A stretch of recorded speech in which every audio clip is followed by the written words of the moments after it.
من القرآن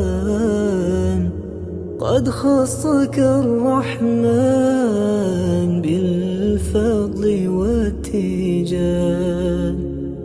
والروح والريحان يا دائم الترتيل للذكر والتنزيل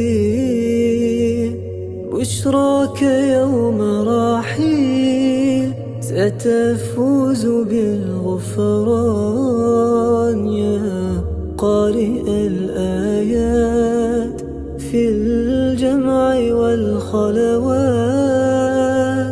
تزهو بك السماوات وتنتشي الأكوان.